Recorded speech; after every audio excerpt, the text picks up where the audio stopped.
अस्सलामु अलैकुम रहमतुल्लाहि वबरकातुहू।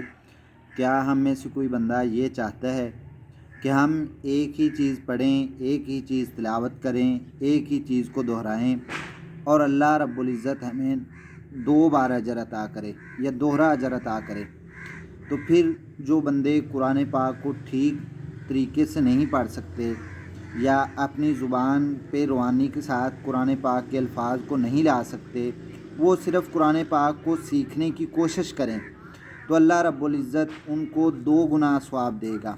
क्योंकि महबूब पैगम्बर सल्लल्लाहु अलैहि वसल्लम ने बयान फरमाया, वल्लज़ी यक़रउल कुरान, जो बंदा कुरान पाक पढ़ता है, यतताउ फ़ीही, और अलैहि शाकुन, वो कोशिश करता है उसको पढ़ने की, तो वो कोशिश जो है वो उसको मुश्किल होती है। लहू अजरान, उस बंदे के लिए दो अजर हैं, एक कुरान पाक पढ़ने का, एक कुरान पाक को समझने और सीखने का कोशिश करने का।